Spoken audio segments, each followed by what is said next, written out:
Proses penyidikan kasus pembunuhan yang dilakukan Mustaqim Asriyadi pada Juwasar Yusuf mencapai tahap akhir. Untuk melengkapi berkas perkara kasus pembunuhan tersebut, Polres Balikpapan menggelar reka ulang peristiwa pembunuhan yang terjadi saat malam tahun baru lalu. Rekonstruksi atau reka ulang peristiwa pembunuhan ini dilakukan di Polres Balikpapan dengan tujuan menghindari perhatian masyarakat. Dalam rekonstruksi ini, Mustaqim Asriyadi yang merupakan anggota Brimob Polda Kaltim memeragakan sebanyak 42 adegan. Didampingi kuasa hukumnya, tersangka memeragakan adegan demi adegan ketika melakukan penikaman terhadap korban hingga korban bernama Juwasar Yusuf tewas bersimbah darah. Pada reka ulang ini, tersangka berusaha membela diri dari tindakan korban yang akan melakukan penikaman terhadap dirinya. Namun karena dalam kondisi mabuk, korban berhasil dilumpuhkan tersangka dengan sejumlah tikaman balasan. Penikaman yang berujung maut pada malam tahun baru ini diawali dari keluhan keluarga tersangka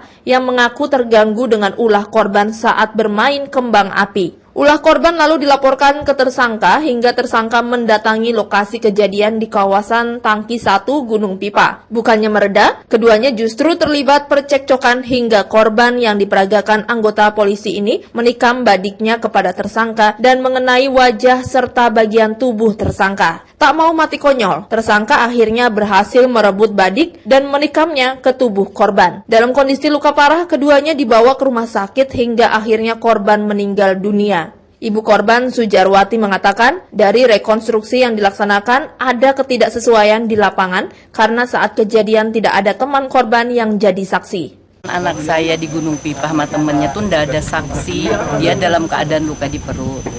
Langsung dibawa ke Ibnu Sina, baru ketahuan itu yang si Brimob itu nusuk 2 kali lagi. Ya, terus Bu, kan tadi ada menghadirkan beberapa saksi Bu.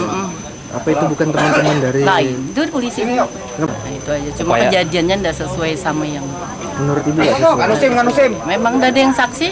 Sekarang cerita dari mana? Itu? Ya kan? Ya. Itu aja. Harapannya apa ya Bu? Ya dihukum anunya aja lah, sesuai dengan perbuatan dia, kan begitu aja. Sementara itu, kuasa hukum tersangka AKBP M. Farid mengatakan rekonstruksi ini dilakukan untuk mematangkan hasil penyidikan. Jadi kejadian di lapangan direkonstruksi kembali untuk memastikan perbuatan itu sesuai dengan kejadian sebenarnya. Kalau rekonstruksi ini kan untuk mematangkan hasil penyidikan. Jadi kejadian yang di lapangan direkon kembali untuk memastikan bahwasanya perbuatan itu sesuai dengan kejadian yang sebenarnya, sehingga nantinya berkas ini segera dapat diterima oleh jaksa dan untuk disidangkan. Ada berapa adegan tadi Pak? Kalau tidak salah 42 adegan.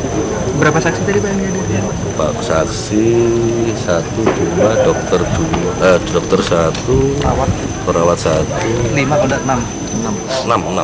Pak, ini kan anggota Pak, prosesnya gimana nanti Pak? Ada 2 nanti anggota ini. Kalau pidananya sudah selesai, dia menjalani hukuman, ya nanti di internal ada namanya sidang kode etik profesi. Sidang kode etik profesi, ya nanti tergantung atasannya, Pak Kasat. Tim Liputan TV Beruang melaporkan.